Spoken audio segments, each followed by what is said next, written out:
Chapter છે, chapter number 13 એટલે કે એમાઇન સંયોજનો। તો એમાઇન સંયોજનોમાં ગુસ્સેટ અને બોર્ડમાં પૂછાયેલા પ્રીવિયસ યર એટલે કે અગાઉના વર્ષના પ્રશ્નોનું સોલ્યુશન જોઈશું। કેવા કેવા પ્રકારના પ્રશ્નો છે અગાઉના વર્ષમાં બોર્ડ અને ગુસ્સેટમાં પૂછ્યા હતા। તો પહેલો પ્રશ્ન છે એમાં બેન્ઝીન રિંગ ઉપર SO2 અને Cl, તો પ્રક્રિયાનું નામ શું થાય? તો ઓપ્શન શું આવે તમારો? તો બેન્ઝીન રિંગ SO2 Cl અથવા C6H5SO2 Cl, જેને હિન્સબર્ગ પ્રક્રિયા કહેવાય, હિન્સબર્ગ પ્રક્રિયા કહેવાશે। બેન્ઝીન સલ્ફોનાઇલ ક્લોરાઇડ જેને કહેવાશે। CH3NC નું સાચું નામ નથી, તો CH3NC ને શું કહેવાશે? તો મિથાઇલ કાર્બાઇલ એમાઇન કહેવાય।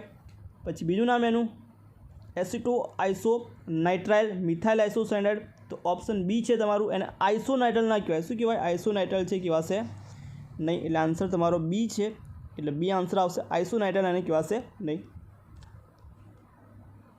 કયું છે? આલ્કિલ કાર્બાઇલ એમાઇન નામથી આલ્કિલ એટલે કે RNC આવશે, આવશે જાણીતું છે, તો RNC। પછી કયો પદાર્થ C6H5? આગળ આપણે જોયું તો પ્રક્રિયા કરતો નથી, તૃતીયક સાથે પ્રક્રિયા ના કરે। તૃતીયક કયો છે? તૃતીયક એમાઇન, ઓપ્શન એ તૃતીયક એમાઇન છે। પછી વિનાઇલ સાયનાઇડનું આઈયુપીએસી, વિનાઇલ સાયનાઇડ એટલે કે CH2 ડબલ બોન્ડ CHCN, જેને વિનાઇલ કહે, ક્રિયાશીલ સમૂહ પછીનો કાર્બન એટલે કે જે ક્રિયાશીલ સમૂહવાળો કાર્બન ડબલ બોન્ડ હોય તો વિનાઇલ કહેવાશે। આઈયુપીએસી નામ લખવું છે એનું, તો સાયનાઇડથી પહેલાંથી 1 2 3 3 કાર્બન પ્રોપેન, બીજા પર double bond propene 2 ene nitrile કહેવાશે। Propene 2 ene nitrile, option C તમને આપેલો છે।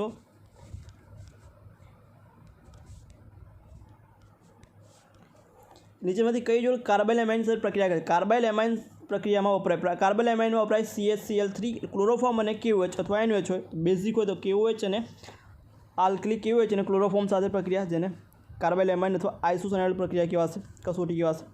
નીચે કયો પ્રક્રિયા કરતો નથી? તો ટ્રાઇપ્રોપાઇલ એમાઇન, આપણે આગળ જોયું તૃતીયકવાળો પ્રક્રિયા ના કરતો, ઓપ્શન એ જ આપેલું છે તૃતીયક। 1 2 3 એટલે પ્રાઇમરી, દ્વિતીયક અને તૃતીયક એમાઇન અલગીકરણ માટે હાલમાં તો પેરાટોલ્યુન સલ્ફોનાઇલ ક્લોરાઇડ, બેન્ઝીન રિંગ પર SO2 Cl અને પેરા પર CH3, જેને પેરાટોલ્યુન સલ્ફોનાઇલ ક્લોરાઇડ કહેવાશે, આન્સર એ આવશે। નીચેના એનનું સંકલન બદલાતું નથી, તો આમાં બનશે એમાઇન, તો તમારે ડી છે નાઇટ્રાઇલનું રિડક્શન કરો તો NH2 બનશે, એટલે સંકલન છે બદલાય। ઇથાઇલ નાઇટ્રાઇલનું રિડક્શન કરશો એટલે સંકલન છે, સંકલન શું થશે? બદલાશે, એમાં SP સંકલન હશે CN માં અને NH2 બનશે, એટલે સંકલન કયું થશે? SP3 થશે, એટલે SP2 SP સંકલન ચેન્જ કયું થશે? SP પરથી SP3 બનશે, માટે સંકલન ડીમાં ચેન્જ થશે નાઇટ્રાઇલનું રિડક્શન કરો તો।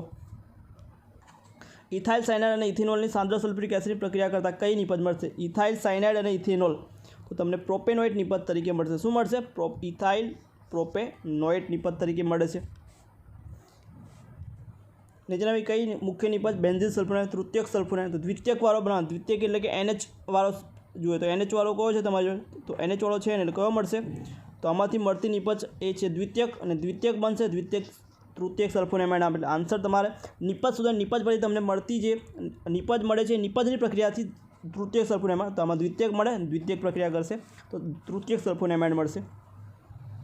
બેન્ઝીન ડાયઝોનિયમ ક્લોરાઇડની ઇથેનોલ સાથે પ્રક્રિયા કરતાં ઓક્સિડાઇઝ નિપજ મળશે, બેન્ઝીન ઇથેનોલ સાથે પ્રક્રિયા, તો એમાંથી બેન્ઝીન નિપજ તરીકે મળશે। ટોપિક કેન્સલ છે આપણો।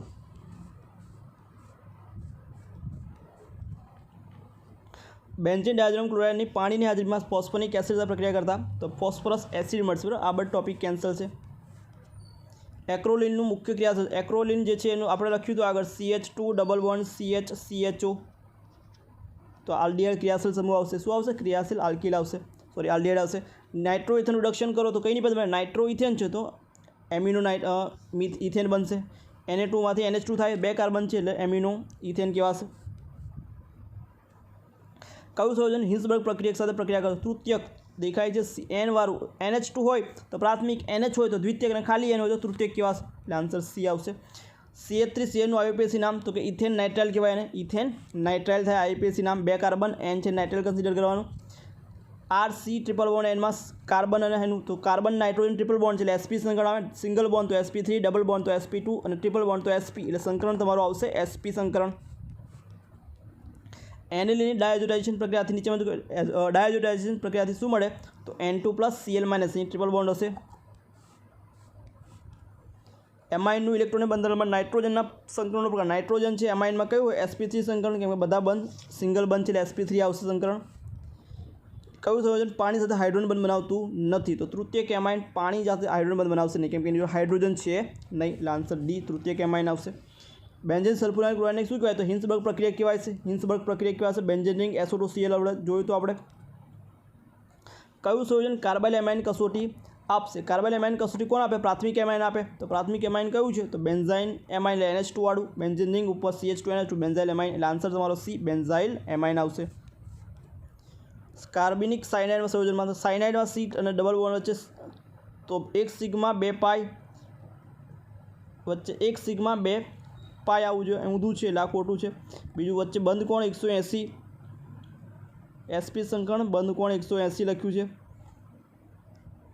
એટલે એ સાચું આ ખોટું છે સિગ્મા બંધવાળું 1 સિગ્મા અને બંધ કોણ ખોટો છે 3 પાઈ એ ખોટું છે એટલે પહેલું બીજો આન્સર તમારો છે સાચો થશે sp સંકરણ અને બંધ કોણ 180 થશે નેક્સ્ટ પ્રોપેન નાઇટ્રાઇલ સાથે ઇથાઇલ મેગ્નેશિયમ કઈ નિપજ મળે તો પ્રોપેન નાઇટ્રાઇલ અહીંથી બે ભાગ કરો m જોડે જાય n અને કાર્બન જોડે કાર્બન એટલે CH3CH2 C double bond n Mg અને CH2CH3 જળ વિભાજન કરીશું એટલે બે ભાગ કરીશું આ બાજુ નાખીશું આપણે H અને આ બાજુ નાખીશું OH એટલે આલ્કોહોલ O નાખશું ને આ બાજુ OH આવશે O ને આ બાજુ H2 એટલે NH2 Mg બનશે Mg NH2 Br છૂટું પડશે અને આ બાજુ નાખ્યું આપણે આ રીતે યાદ રાખી લઈશું અહીંથી અહીં આવશે O અને આ બાજુ નાખશું H2 એટલે NH2 Mg NH2 Br અને C ડબલ બોન્ડ O એટલે પ્રોપેનોન કહો તો 3 પર છે એટલે 1 2 3 પર પેન્ટેનોન 3 પેન્ટેનોન નિપજ મળશે તમને થેલિમાઇડનું બંધારણ થેલેમાઇડનું કીધું થેલેમાઇડમાં શું આવશે તો થેલેમાઇડનું કીધું છે તો આ આન્સર આવજો થેલિમાઇડ કીધું હોય તો આન્સર આવે થેલી કીધું હોત તો આ આવત થેલેમાઇડ આન્સર બી આવવો જોઈએ તમારો બી અને ડી બે આન્સર થાય થેલી કીધું હોત તો આવશે એટલે ક્લોરોબેન્ઝીનની NH2 સાથે પ્રક્રિયા કરીએ CO2 અને હાજરીમાં એટલે એનિલિન બને એનિલિનની ક્લોરોફોર્મ્સ અને કેવો સાથે પ્રક્રિયા કરો આઇસોસાયનાઇડ બને એટલે ફિનાઇલ આઇસોસાયનાઇડ આન્સર તમારો ફિનાઇલ આઇસોસાયનાઇડ નિપજ તરીકે મળશે ને એનિલિન નાઇટ્રેશન કરીએ તો 200 કેટલા ટકા ml તો યાદ રાખશું PMO 51 47 2 51 પેરા 51 મેટા 47 તો આન્સર તમારો C 47% નિપજ મળશે પેરા નાઇટ્રો એસિટેનિલાઇડનું એસિડિક માધ્યમ જળ વિભાજન કરતા પેરા નાઇટ્રો એસિટેનિલાઇડ તો પેરા નાઇટ્રો એમ્યુનો જે છે એટલે કે એનિલિન બનશે એટલે 4 નાઇટ્રો એનિલિન તો આન્સર તમારો 4 નાઇટ્રો એનિલિન પેરા પર આ છે એનું બની જશે NH2 માં રૂપાંતર એટલે 4 નાઇટ્રો એનિલિન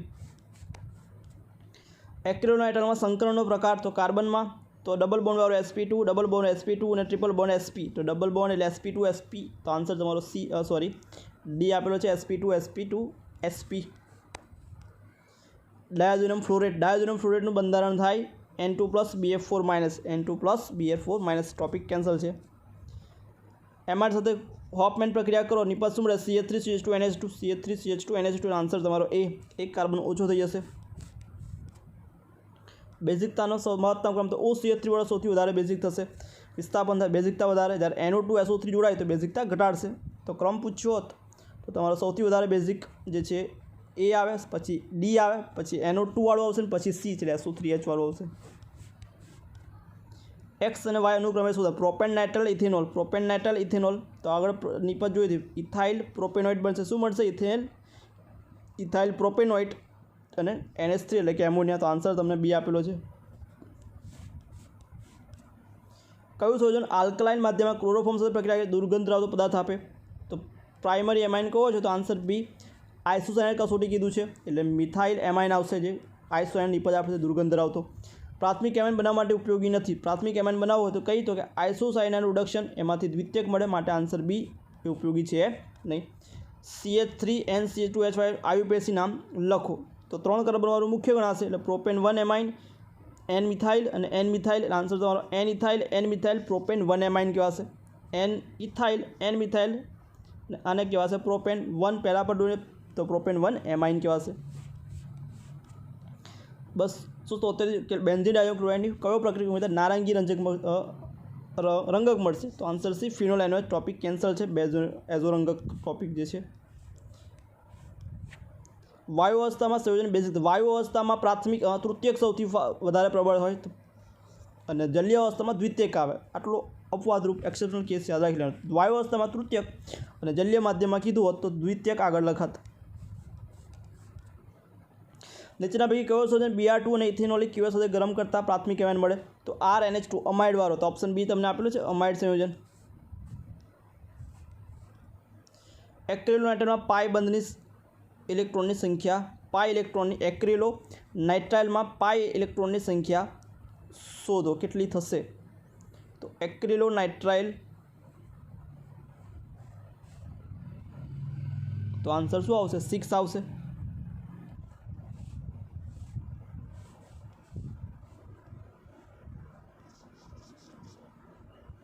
तो एक्रेलोनाइट्राइल तमने पहला बंधारण खबर होवी जोईए, CH2 double bond CH, C triple bond N। पाई बंद थाय 2 ने 3 पाई बंद है तो इलेक्ट्रॉन के 2 में, एक बंद में 2 इलेक्ट्रॉन, 3 गुणिया 2 करो 6 आवे, तो आंसर तुम्हारा पाई इलेक्ट्रॉन की संख्या कीधी छे, आंसर 6 आवशे। ब्यूटेनॉन बनाववा माटे एसिटोनाइट्राइल साथे कोनी प्रक्रिया करतो? ब्यूटेनॉन बनावવાનો છે तो ब्यूटेनॉनની प्रक्रिया કરવા માટે एसिटोनाइट्राइल એટલે CH જે છે સાયનાઇડ વાળું સંયોજન છે, એટલે કોની સાથે પ્રક્રિયા કરશું તો આન્સર તમે CH3CH2Br Mg જે છે એની પ્રક્રિયા કરશું તો તમને નિપજ મળશે ब्यूटेनॉन। जलीय द्रावण માટે નીચેનામાંથી સૌથી પ્રબળ બેઝ કયો? જલીય દ્રાવણમાં આગળ કીધું હતું એમ દ્વિતીયક આવે, દ્વિતીયક વાળું કયું છે? Answer D. કાર્બાઇલ એમાઇન कसोटी આપતું નથી તો દ્વિતીયક છે ના આપે, એન મિથાઇલ આ પ્રક્રિયા આપશે નહીં। એન ઇથાઇલ ઇથેનામાઇન હિલ્સબર્ગ પ્રક્રિયક, તો નિપજમાં શું મળશે? તો એન ઇથેનામાઇન છે તો NN ડાઈ ઇથાઇલ બેન્ઝેન સલ્ફોનાઇડ, તૃતીયક મળે નિપજ, તો તમને આન્સર એ આપેલો તૃતીયક। એસિડિકતા સૌથી પ્રબળ કોની હશે? એસિડિકતા કીધું છે તો NO2 વાળાની આવશે। કઈ પ્રક્રિયામાં દ્વિતીયક એમાઇન નિપજ તરીકે મળશે? દ્વિતીયક એમાઇન આપણે આગળ જોયું કાર્બાઇલ એમાઇનનું कसोटी, કાર્બાઇલ એમાઇન હશે તેનું રિડક્શન કરો તો તમને દ્વિતીયક એમાઇન મળશે। એનિલીન અને નાઇટ્રેશન નિપજનો સાચો ક્રમ જથ્થાના આધારે, તો જથ્થાના આધારે 51% પેરા, 47% મેટા અને 2% ઓર્થો। તો 51% એટલે પી સૌથી પહેલાં આવશે, પછી મેટાવાળું આવશે ને પછી ઓર્થોવાળું। જથ્થાના આધારે કરીએ તો પી વાળું જોઈએ તો આવશે PM અને O, PMO, તો આન્સર તમારો ડી આવશે। કયા સંયોજનનું રિડક્શન દ્વિતીયક? તો ફરી પાછો ક્વેશ્ચન આવ્યો, આઇસોસાયનાઇડનું રિડક્શન કરો તો દ્વિતીયક એમાઇન મળે। નીચેમાંથી કયો સંયોજન હિલ્સબર્ગ પ્રક્રિયા સાથે પ્રક્રિયા આપતું નથી? તો તૃતીયક વાળું આવે, તૃતીયક તમને કયું છે? તો તૃતીયક ટ્રાઇથાઇલ એમાઇન જે છે શું આપશે? દ્વિતીયક કઈ પ્રક્રિયા? હિલ્સબર્ગ પ્રક્રિયા, એટલે કે બેન્ઝીન સલ્ફોનાઇડ સાથે પ્રક્રિયા આપશે નહીં। તો આ હતા તમારા 13મા ચેપ્ટર એટલે કે એમાઇન સંયોજનોના બોર્ડ અને ગુસ્સેટમાં પૂછાયેલા MCQનું સોલ્યુશન।